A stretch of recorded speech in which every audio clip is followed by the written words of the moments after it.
agora mudou a manchete principal do UOL. Vamos mostrar a manchete do UOL neste momento e que tem a ver com Gilmar Mendes, Supremo Tribunal Federal e a pejotização.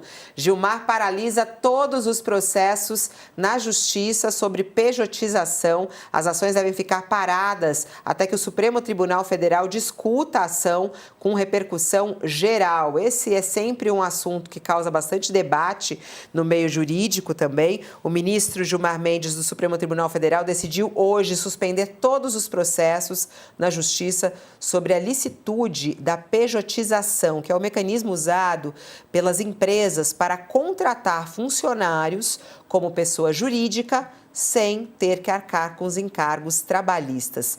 Assunto quente, assunto polêmico aí, eu acho que não polêmico, mas eu acho que de muito debate nas empresas e também no judiciário. Gilmar afirma na decisão que o Supremo tem decidido em ações diversas pela legalidade da contratação via pejotização, sem a criação de um vínculo de emprego entre empresa e funcionário. A reportagem aqui do Jornal Folha de São Paulo diz que os casos têm chegado ao STF como recursos de decisões nas primeiras instâncias da Justiça do Trabalho, que, em regra, tem entendido haver vínculo trabalhista na pejotização.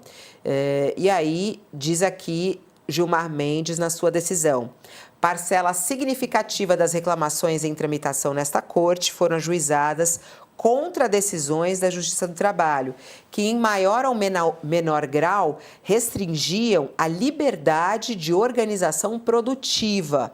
Esse fato se deve, em grande parte, à reiterada recusa da Justiça Trabalhista em aplicar a orientação dessa Suprema Corte sobre o tema. E aí ele pediu que o ministro pediu que o tema tivesse repercussão geral e o plenário concordou por maioria em discutir uma tese sobre o assunto que deve nortear todas as decisões do Judiciário acerca da pejotização. Então, o assunto agora parado, todos os processos. E aí, Raquel, como é que você vê essa situação, todos os processos parados agora, que tem a ver com a pejotização, uma decisão de Gilmar Mendes? Fabiola, tem um claro embate aí entre o Supremo e a Justiça do Trabalho. A Justiça do Trabalho, ela tem um viés, será que dá para a gente colocar assim? Mas ela tem uma tendência a decidir a favor do trabalhador. Essa questão da pejotização, na reforma trabalhista feita pelo presidente Michel Temer, já teve uma boa flexibilização disso. A pejotização de atividade fim, ela era proibida no Brasil, né? Isso era uma das regras centrais da CLT, a Conferência de Leis Trabalhistas, que rege aí o mundo do trabalho. E você tem uma série de contestações ainda na Justiça. O ministro Gilmar Mendes, então, paralisa todos os processos, tira esse poder da Justiça do Trabalho e vai esperar uma consolidação sobre isso no Supremo Tribunal Federal. Uma vez que houver uma orientação direta do Supremo, a Justiça do Trabalho vai precisar cumprir. Se você olhar o perfil hoje do Supremo Tribunal Federal e houve ali uma consulta sobre outros ministros do Supremo para poder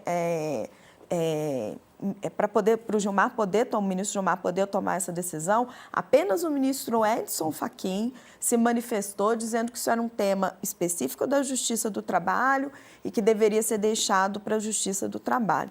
Então, olhando o perfil de boa parte dos ministros do Supremo hoje, eu acho que eles tendem a ser mais pró-negócios, pró-empresas. Caminha-se aí para decisões a favor da pejotização e a favor dos empresários e contra o trabalhador. Eu acho que é uma tendência, né, que você enxerga, mesmo nós estando num governo de esquerda, acho que isso vai acontecer por um caminho do judiciário.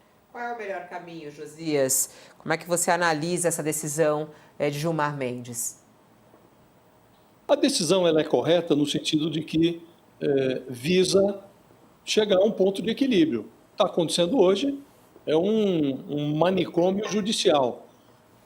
A Justiça do Trabalho toma decisões que normalmente favorecem o trabalhador. O trabalhador, num primeiro momento, aceita propostas de sua empresa para se transformar, para se pejotizar, para criar um CNPJ e operar como empresa, não mais como funcionário, com todos aqueles direitos trabalhistas. Então, a empresa, para fugir dessa legislação trabalhista, que no Brasil, para determinados setores, de fato ficou obsoleta, a empresa propõe, o trabalhador aceita a mudança e passa a operar como uma empresa individual, passa a emitir nota ao invés de ter a carteira assinada. Depois, lá na frente, se há algum desentendimento entre o trabalhador e a empresa, o trabalhador esquece tudo o que concordou e entra na Justiça do Trabalho para invocar o vínculo trabalhista que se desfez. Porque se você vira CLT, em tese, você pode prestar serviço para outras empresas.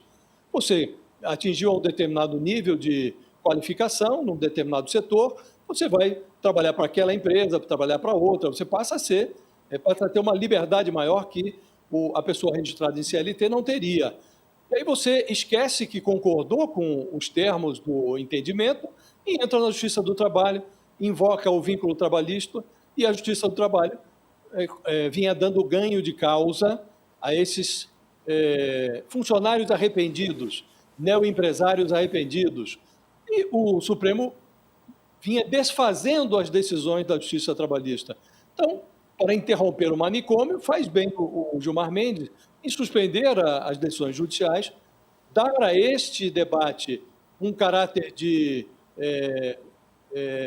vínculo geral, um caráter vinculativo, de tal sorte que a decisão que vier a ser tomada pelo Supremo terá um caráter vinculante, todas as demais instâncias do Judiciário terão que seguir aquela decisão. Então, impõe-se alguma ordem à balbúrdia. Agora, é preciso lembrar também, Fabíola, que esse debate sobre pejotização é muito maior do que o simples entendimento entre funcionários e empresas que levam o ex-funcionário a se pejotizar. Hoje, há profissionais liberais, economistas, advogados, que se operam como autônomos, aderem ao Simples, que era o Simples Nacional, foi criado como um regime de tributação para pequenas empresas.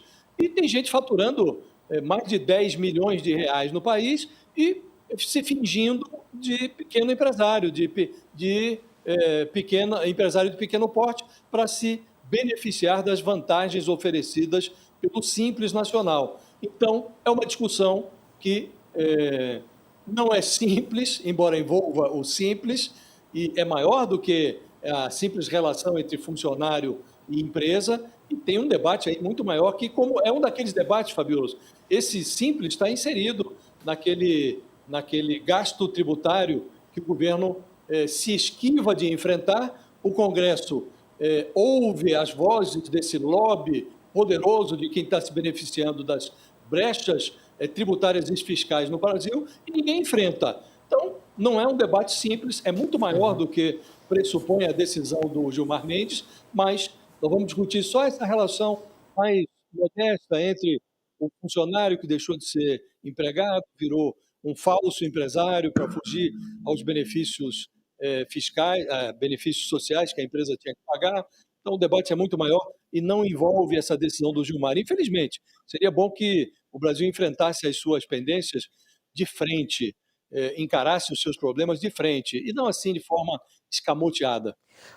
Aqui está chovendo mensagens pelo nosso chat neste momento, muitos pedindo pelo fim da pejotização e muitos outros dizendo, gente, eu sou PJ, mas não é uma questão de escolha, é uma imposição da empresa, não escolhi ser PJ, foi uma situação colocada pela empresa, eu tive que aceitar, ou é aceitar ou você está fora, né? Você não tem essa opção. E aí tem aqui, por exemplo, o Luiz Eduardo, ele diz o seguinte, eu fui PJ e não tinha isso não, de poder trabalhar em outras empresas, não podia. E ele diz assim, eu tinha que cumprir horário, eu tinha chefe, tinha que responder a tudo. E aqui muitos dizendo também que o empregado muitas vezes não curte tanto, como o Machado diz aqui. Como o empregado não gosta. Quem gosta disso também são as empresas. Muita gente falando aqui pelo fim da pejotização e animados aqui com a decisão do Gilmar Mendes, que coloca isso para discussão, né? É isso que é uma coisa complicada, né, ô Raquel? Porque isso ajuda quem, prejudica quem, como é que ficam os funcionários? É a hora de mergulhar nesse assunto e tratar disso seriamente no país? Fabiola, o Brasil vai entrar numa discussão da CLT em algum momento. E isso é uma coisa que precisa ser feito com muito cuidado, principalmente para preservar os mais humildes. Vamos lá, é uma discussão difícil, porque a CLT hoje, ela faz o trabalhador ser muito custoso para a empresa. Quando você olha ali todos os custos de tributação, você acaba custando o dobro do seu salário. Então, se você tem um salário mais alto e você tem mais liberdade de trabalho, você tem mais preparo, você realmente é um profissional mais qualificado, acaba compensando para você. Você paga menos imposto quando você se torna PJ, você pode trabalhar para várias empresas, o seu salário, na verdade, sobe e a sua empregabilidade sobe. Você, como um profissional altamente qualificado, você consegue negociar plantões, você consegue fazer o seu jogo, vamos colocar assim. Agora, se as empresas começam a utilizar as brechas na CLT para tratar com o seu chão de fábrica, aí o trabalhador fica muito desprotegido. Porque aí você está tratando de funcionários que não vão ter mais o apoio dos sindicatos, você está tratando de funcionários que têm que cumprir jornadas certinhas de horário, que tem que bater ponto. Você está tratando de funcionários que têm menos qualificação educacional, que não têm essa facilidade para negociar com várias empresas, que não têm tanta facilidade para mudar de emprego, que muitas vezes não tem outro apoio para plano de saúde, para qualquer outra assistência social que não seja a companhia. Então, esse não é um debate simples, esse é um debate muito delicado.